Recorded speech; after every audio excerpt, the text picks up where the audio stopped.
चंदनपुर के तट पर, जहां समुद्र की लहरें किनारों से टकराती थीं और ठंडी हवाएं रहस्यमयी कहानियां सुनाती थीं, वहां एक पुराना प्रकाश स्तंभ, लाइट हाउस, खड़ा था।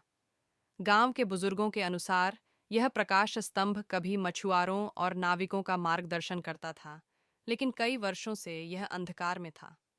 गांव के लोग कहते थे कि कैप्टन इलियास, जो इस प्रकाश स्तंभ का रक्षक था, एक तूफानी रात में गायब हो गया था।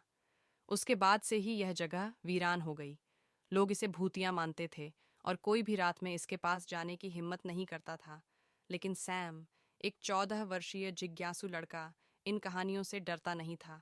उसे रहस्य खोजने का बहुत शौक था।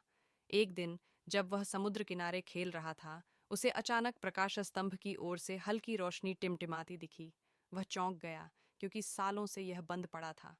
रहस्य की खोज सैम ने निश्चय किया कि वह इस रहस्य को सुलझाएगा।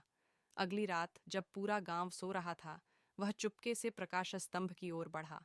वहां पहुंचकर उसने देखा कि लोहे का दरवाजा हल्का खुला था। अंदर घुसते ही उसे सीढ़ियों की चरमराहट सुनाई दी। घने अंधकार में वह धीरे धीरे ऊपर चढ़ने लगा। हर कदम पर उसकी धड़कन तेज हो रही थी, लेकिन उसका साहस उसे आगे बढ़ने से नहीं रोक रहा था।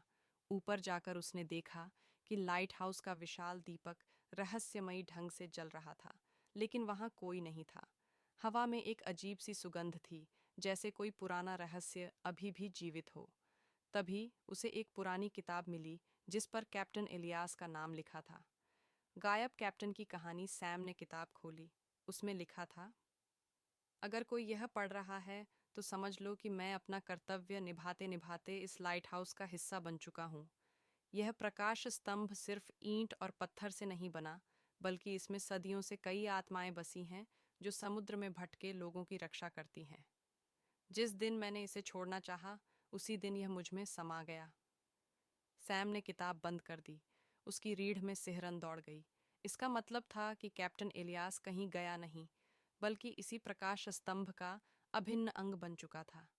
प्रकाश की वापसी अचानक, खिड़की से बाहर झांकते हुए उसने देखा कि समुद्र में एक नाव भयंकर तूफान में फंसी हुई थी। सैम को समझ आया कि क्यों यह प्रकाश अचानक जल उठा। कैप्टन इलियास की आत्मा अब भी मछुआरों की रक्षा कर रही थी।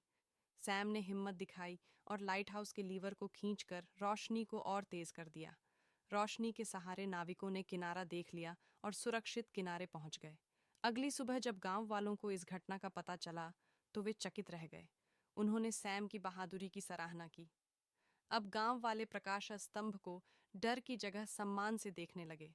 सैम को एहसास हुआ कि कुछ रहस्य डराने के लिए नहीं, बल्कि मार्गदर्शन के लिए होते हैं। और इस तरह चंदनपुर का रहस्यमयी प्रकाश स्तंभ फिर से जीवित हो गया।